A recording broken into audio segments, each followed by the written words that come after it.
প্রশ্ন 18। প্রশ্ন 18 নম্বরে টোটাল 3টা প্রমাণ আছে। তাহলে আমরা প্রমাণ 3টা দেখি কি কি প্রমাণ করতে বলা হয়েছে। 1 নম্বর প্রমাণ বলা আছে যদি x r equal cos pi by 2r plus i sine pi divided by 2r হয়, এটা কিন্তু আমাদের দেওয়া আছে।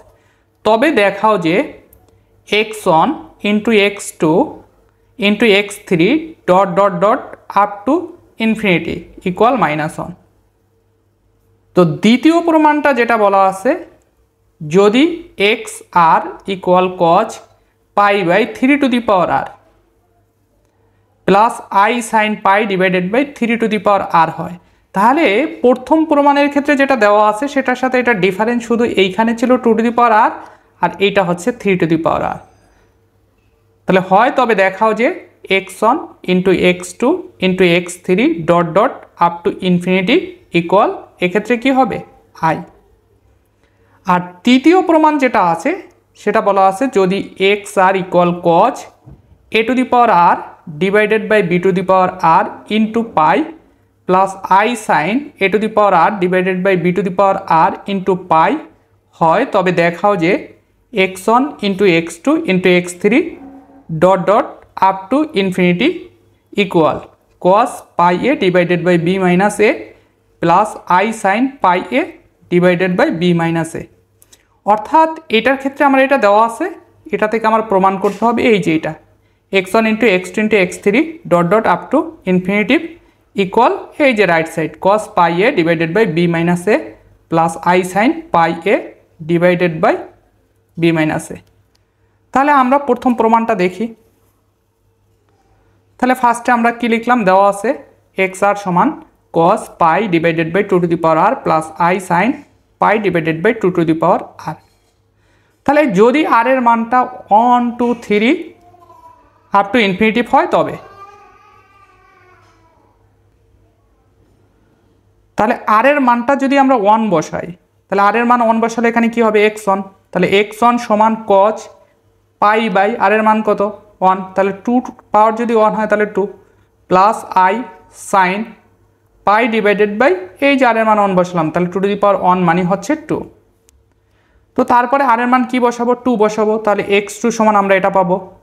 তারপরে r এর মান যখন আমরা 3 বসাবো তখন x3 সমান কি পাবো cos pi by 2 cube plus i sine pi by 2 cube, তাহলে 3টা। এরপরে ইচ্ছা করলে আমরা আরও বসাতে পারি, তাহলে আমরা 3টা পর্যন্তই সমাপ্ত রাখবো। এরপরে 4 বসালে কি হবে x to the power 4 cos pi by 2 to the power 4 plus i sine pi by 2 to the power 4, এরকম ইনফিনিটি পর্যন্ত বসানো যাবে। তো যাই হোক আমরা x1 x2 x3 মান নিয়ে আসলাম। এখন আমার কোশ্চেনে কি ছিল, কোশ্চেনে কিন্তু ছিল এখান থেকে আমাদের দেখাতে হবে কি x1 into x2 into x3 up to infinity equal -1। তাহলে আমরা 3টা বের করলাম কারণ এখানে আমাদের কোশ্চেনে 3টা মানই বলা আছে, তারপরে ডট ডট দেওয়া আছে, তাই আমরা 3টা মান বের করে নিলাম। এখন আমরা এই লেফট হ্যান্ড সাইড উঠালাম, left hand side x1 into x2 into x3 up to infinity. এখন x1 এর মান আমরা যেটা পেয়েছি সেটা বসালাম, ইন্টু x2 এর মান যেটা পেয়েছি সেটা বসালাম, তারপরে হচ্ছে x3 এর মান যেটা পেয়েছি সেটা বসালাম, ডট ডট কোন পর্যন্ত ইনফিনিটি পর্যন্ত এরকম বসানো যাবে। তো এখন আমরা যদি একটু দেখি তাহলে এইখানে কিন্তু পোলার আকার, এখানে cos pi by 2 plus i sine pi by 2 এটা কিন্তু পোলার আকারে আছে, সবগুলা কিন্তু জটিল সংখ্যার পোলার আকারে আছে এবং সবগুলা প্লাস আছে, চিহ্ন সবগুলার কি প্লাস। এই ক্ষেত্রে আমরা কি করতে পারি, এই ক্ষেত্রে আমরা যে কাজটা করতে পারি সেটা হচ্ছে এই যে কজ লিখে কজের যে অ্যাঙ্গেলগুলো আছে সব অ্যাঙ্গেলগুলো আমরা যোগ করতে পারি। অর্থাৎ এটা যদি আপনি আলাদা আলাদা 3টা গুণ করেন তাহলে এইখানে যে মানটা লিখেছি এটাই আসবে। তো সেই ক্ষেত্রে আমরা কিন্তু পিছনে ডিময়বারের উপপাদ্যে আমরা কিন্তু এই জিনিসগুলো দেখেছিলাম। যাই হোক সেক্ষেত্রে আমরা এটা সংক্ষেপে গুণ না করে বিস্তারিত সংক্ষেপে কি লিখতে পারি কজ পাই বাই 2 প্লাস এইখানে যে কজের অ্যাঙ্গেলটা আছে সেটা লিখলাম, তারপরে প্লাস এইখানে যে কজের অ্যাঙ্গেলটা আছে সেটা লিখলাম, প্লাস ডট ডট কোন পর্যন্ত ইনফিনিটিভ পর্যন্ত, তারপরে প্লাস এই যে আইটা কমন নিলাম, তারপরে কি লিখবো সাইন, তারপরে এখানে অ্যাঙ্গেল যেটা আছে সেটা তাহলে পাই বাই 2 প্লাস, তারপরে এখানে সাইনের অ্যাঙ্গেল কি আছে পাই বাই 2 স্কোয়ার, তারপরে প্লাস এইখানে সাইনের অ্যাঙ্গেল কি আছে pi by 2 cube plus dot dot infinity. তো তারপরে এখানে কজ লিখলাম। এখন এই টার্মটা কিভাবে আসলো একটু খেয়াল করি আমরা। এই যে ধারাটা, এই ধারাটা কিন্তু আমার কি ধারা? এই ধারাটা কিন্তু আমার গুণোত্তর ধারা। কত পর্যন্ত ধারাটা? অসীম পর্যন্ত। তাহলে এই ধারা থেকে আমরা অসীমতক সমষ্টি বের করব। তাহলে গুণোত্তর ধারার অসীমতক সমষ্টি বের করার সূত্র হচ্ছে কি? এস ইনফিনিটি সমান এ ডিভাইডেড বাই 1 মাইনাস আর। এগুলা কিন্তু আমরা 9, 10-এ অনেক পড়েছি হায়ার ম্যাথে। তাহলে এটা হচ্ছে কি ওই গুণোত্তর ধারার প্রথম পদ, আর হচ্ছে কি সাধারণ অনুপাত। তাহলে এইখানে এই ধারাটার যদি গুণোত্তর ধারা হয়, এখন গুণোত্তর ধারা কীভাবে বুঝলাম সেটা কিন্তু আপনারা সবাই জানেন। যে তো তারপর আমি একটু বলি, অনেকের মনে নাও থাকতে পারে, দ্বিতীয় পদ থেকে প্রথম পদ ভাগ করবেন, ভাগ করলে যে অনুপাতটা আসবে, আবার তৃতীয় পদ থেকে দ্বিতীয় পদ ভাগ করলে একই অনুপাত যদি আসে, তাহলে সেই ধারাটা আমাদের গুণোত্তর ধারা। তাহলে যাই হোক, এখানে তাহলে প্রথম পদ কি? π/2। সাধারণ অনুপাত কি হবে? তাহলে সাধারণ অনুপাত যদি বের করি তাহলে দেখুন দ্বিতীয় পদ কত? π/2 স্কোয়ার ডিভাইডেড বাই প্রথম পদ।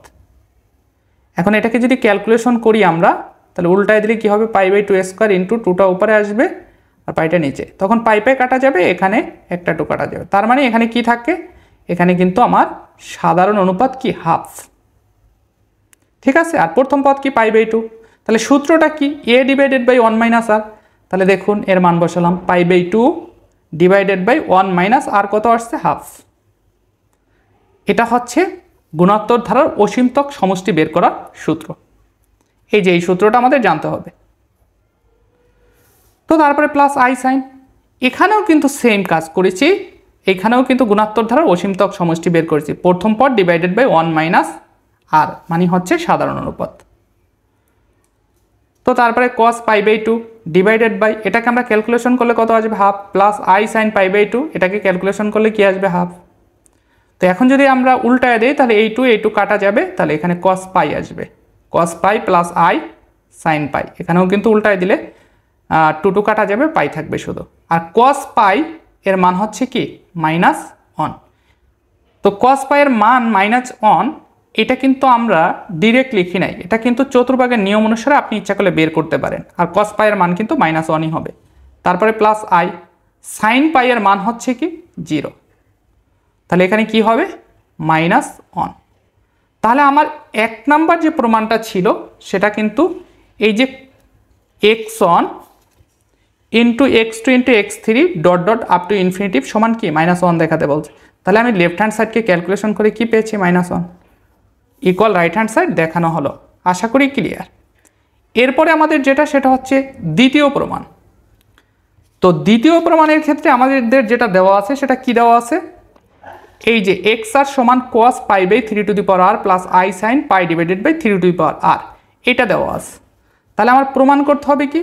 প্রমাণ করতে হবে x1 into x2 into x3 dot dot up to infinitive সমান কি?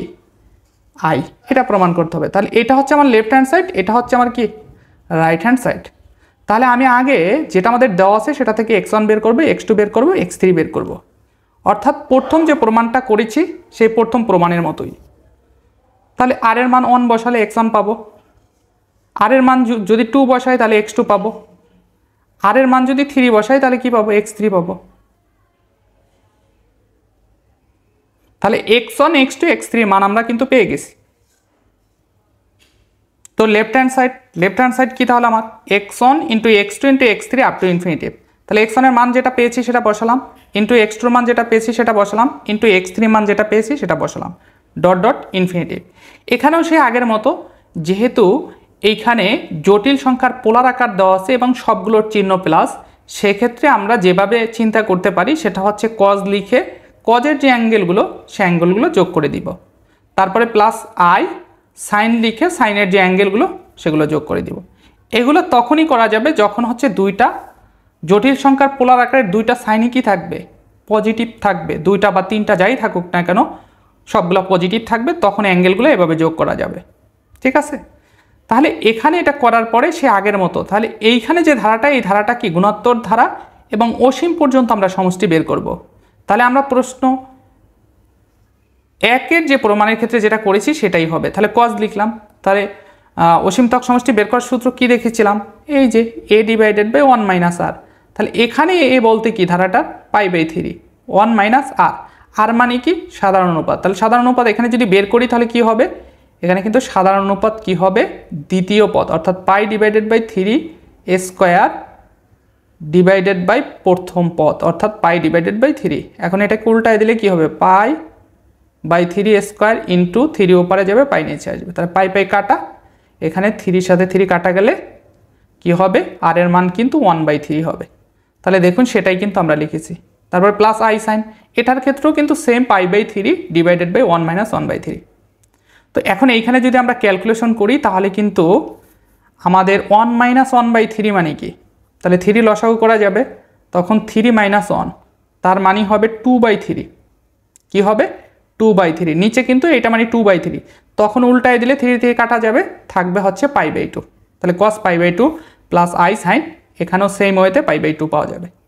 আর cos পাই বাই 2 মানে হচ্ছে 0, cos 90 ডিগ্রি মান কত 0, তারপরে প্লাস আই সাইন 90 ডিগ্রি মান হচ্ছে 1। তাহলে আই ইন্টু 1 মানে কি আই, তাহলে 0 প্লাস আই মানে হচ্ছে আই, রাইট হ্যান্ড সাইড দেখানো হলো। আশা করি দুইও ক্লিয়ার। তো তারপরে 3, তাহলে 3-এ কী দেওয়া আছে, 3-এ দেওয়া আছে এক্স আর সমান cos a to the power r divided by b to the power r into k pi plus i sine a to the power r divided by b to the power r into k pi. তাহলে এখানে কিন্তু আমাদের যেটা প্রমাণ করতে বলছে সেটাও কিন্তু অনেকটা 1-2-এর মতোই, তবে এটার ক্ষেত্রে